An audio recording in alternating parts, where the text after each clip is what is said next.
It's cold.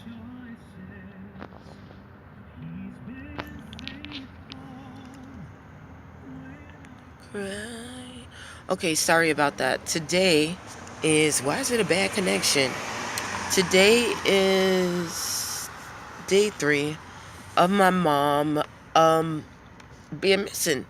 Well, she's not missing anymore. Found out what happened yesterday. Um I called the city and they were telling me that I couldn't make a report until the next day. So I made a report yesterday. Well, I was trying to make a report yesterday and they said, they found her, they arrested her. She is in jail and she went to the Lake County, not the city, but the county's jail for disorderly conduct. And I'm like, okay, like now I have to deal with fees. Now I have to deal with extra stuff. And her boyfriend said that he was gonna, do a lot of stuff. But ultimately, it really comes back on me because, um, at any time he can get up and leave. And they had a argument before she went on her episode. And he was like, he didn't know how to take it. If she wants him, to leave, then he's gonna leave. He seems like a really nice person, but like I said, ultimately it falls back on me because, this guy, he can leave. He's entitled to, you're entitled to have your life and live it the way that you want, but dealing with someone who is having a mother who is dependent, who is schizophrenic and dependent on that, then it takes a lot out of you. It takes a lot out of you. And then not only that, if you don't do it, then chances are it's not going to be done. I asked my aunt, she has her own life too, even though she does, when stuff gets this deep, which you shouldn't wait until it gets that deep, then she comes in, like, helps out. But like I said, she's dealing with a lot of other issues and a lot of other people who are not being responsible for their own care, that she is around. And I think God, like, pulled me out because I had an opportunity, because I would be bottled up too, because she's trying to help other people, then you try to help her, but she's not listening to you. So everyone's being in total disobedience, in total, like, contrary to God's will and purpose, not taking responsibility for themselves, not knowing their limitations, and nothing gets done, or they, end up, on the street or whatever. So it's just been really kind of hard for me. But I wanted to make this video because a lot of people's like, okay, well, you're supposed to be running, for Miss Indiana again and getting back into pageantry, and this the year, because they're talking about a lot of opioids and stuff like that. And I was like, well, God has everything happen for a reason. It's not like I've pulled out or anything, but this is something that I have to deal with. It's not like a pretend issue. I have to tell people, like, yeah, when you go and do this competition, the reason why I thought about going back was because it's shedding a lot of light on a lot of things that were hidden from a lot of people. Opioids, it's been an epidemic in the United States, not only in the United States but across the world. It really has. But it has, like I said, it has reached past the inner cities. It's reached past the city lines, and now it's gone to the rural areas, and now it's hitting America, the parts of America that was able to avoid it, who was able to pay their way to get around it, so that you can just overlook it. And now we're in a state where you can't overlook it. You can't turn around from it. You can't turn your back from it. And I had to tell people, like, I can't, just like that, just like you're saying, I'm talking about how that whole opioid thing, like, I live with that with my mom every single day. I lived with that since, I can remember, since even when she got out of prison, because there weren't workshops and there weren't places that were helping her to recover and to get back and be into society the normal way. Yeah, you can find other places. There were places that were there in the 80s and in the 90s and 2000 and early 2000s when she got out that were like that, but there were none in the inner city. You know, they just had to deal with it, even though they were most affected because they were more vulnerable to it.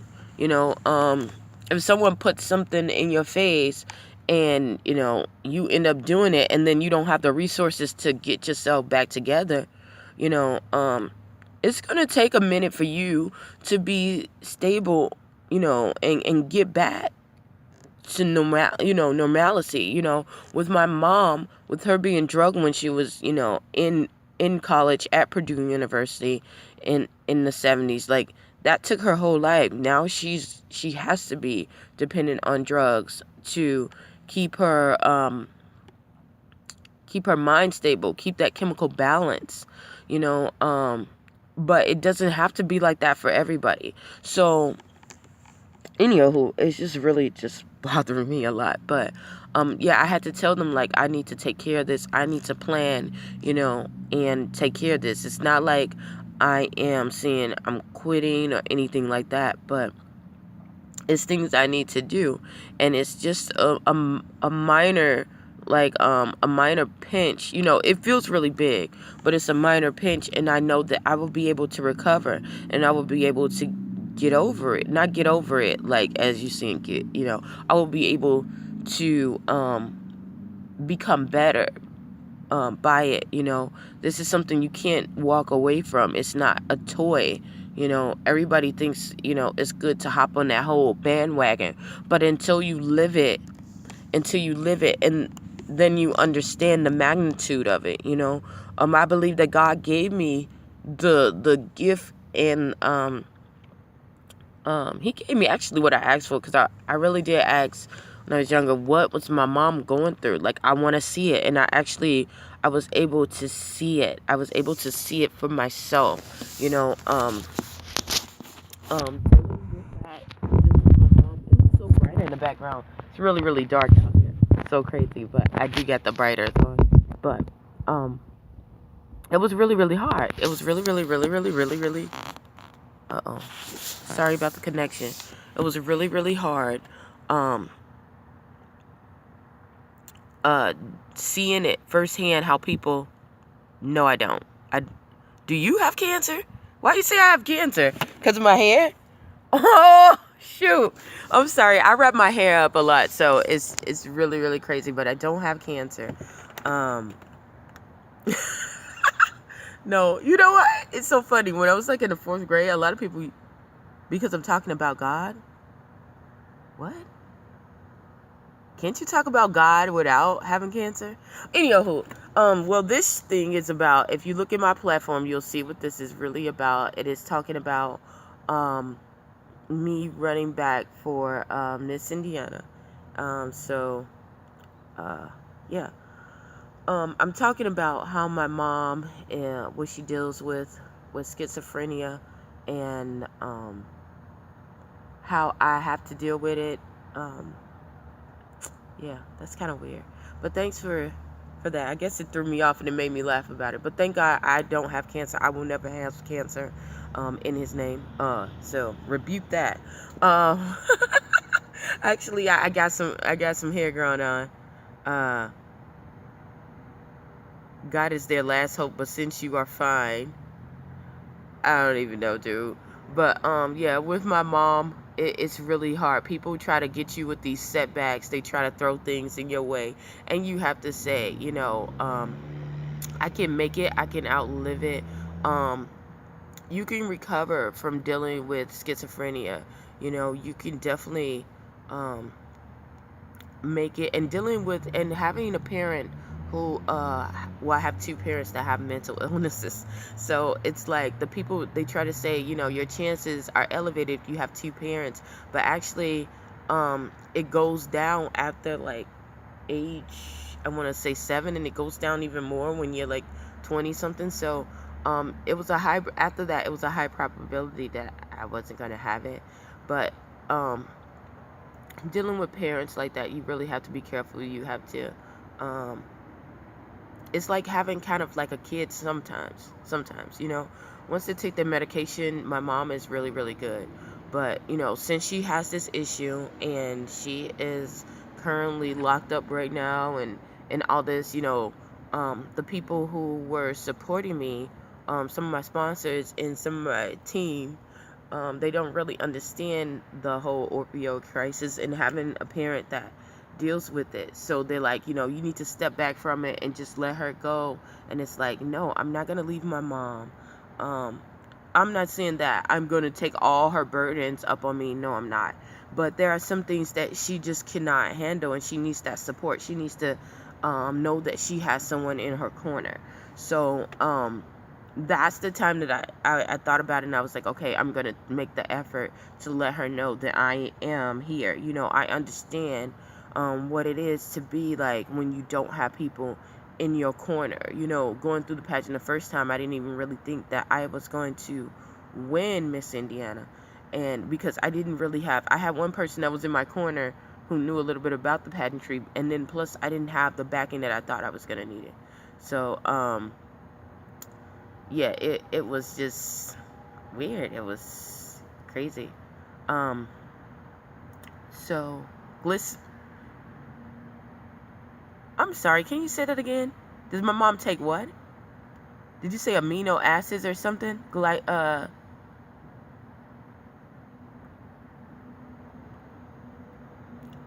I didn't really get to look at that because I was like kind of zoned off. So I'm sorry. It's like sometimes it's kind of hard to it's kind of hard to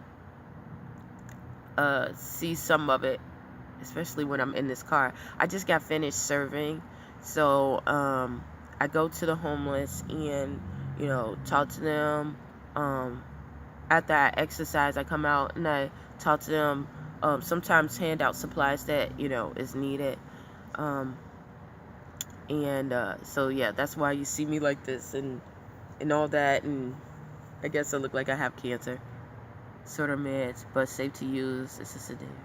No, actually, she is currently on a lot of hypo. She was on lithium for a minute, and they took her off of that, and then they had her on Valium because my mom, not only does she has schizophrenia, she has paranoid schizophrenia, and she has bipolar depression. So it goes highs and lows. So she's on quite a bit of meds, quite a bit of meds, and it's been like that since I can possibly remember.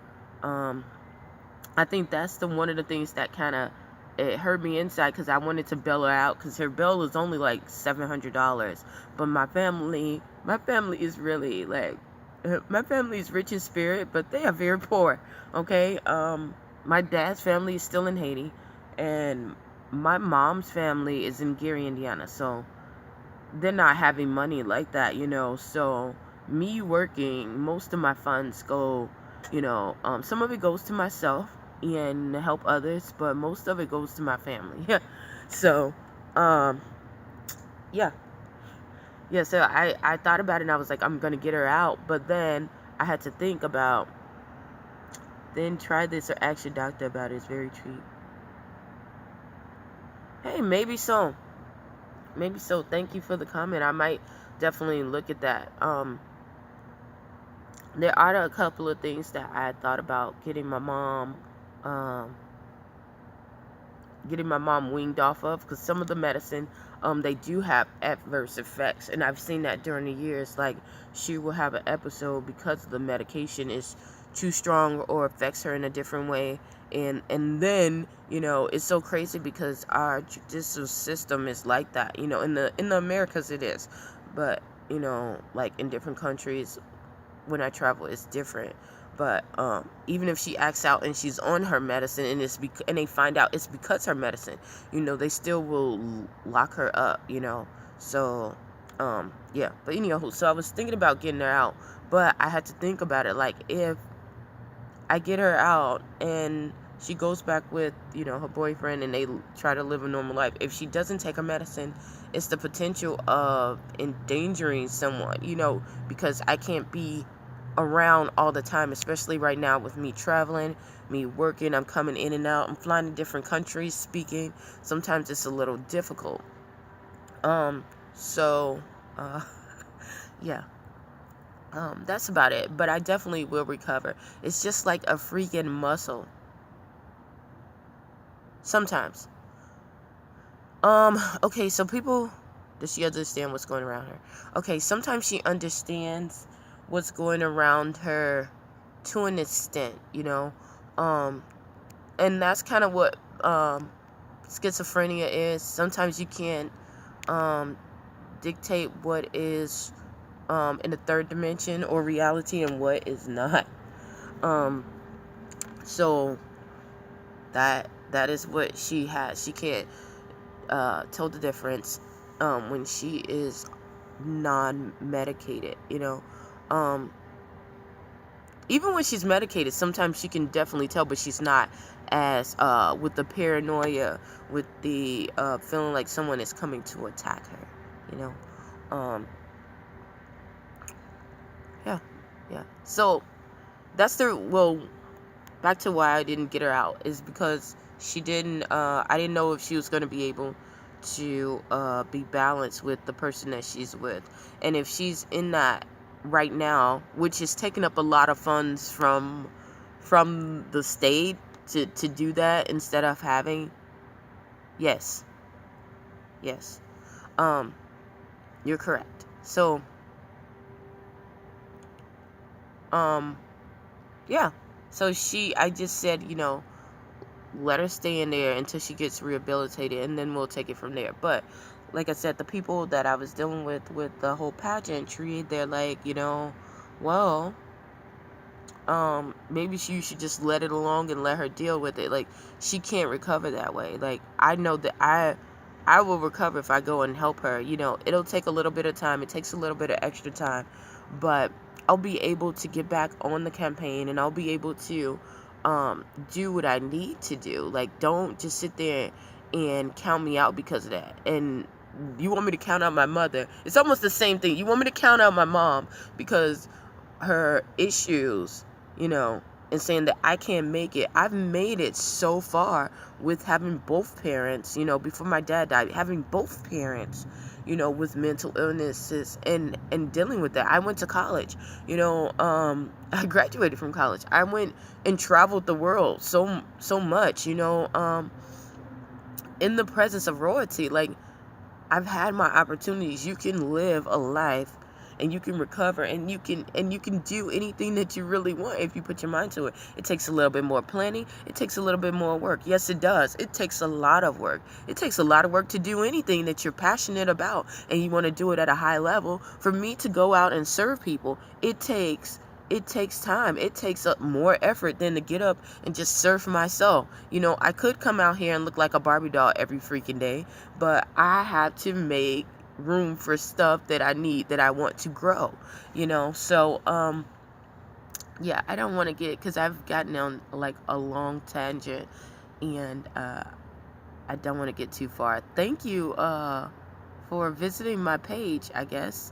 It's kind of weird. I didn't even know your name. I know it said Hell something, but yeah, either who. Thank you for visiting my page, and now you see what it is. Definitely look on sometimes. Why do you ask, does she complains about the meds or make her numb, or what else?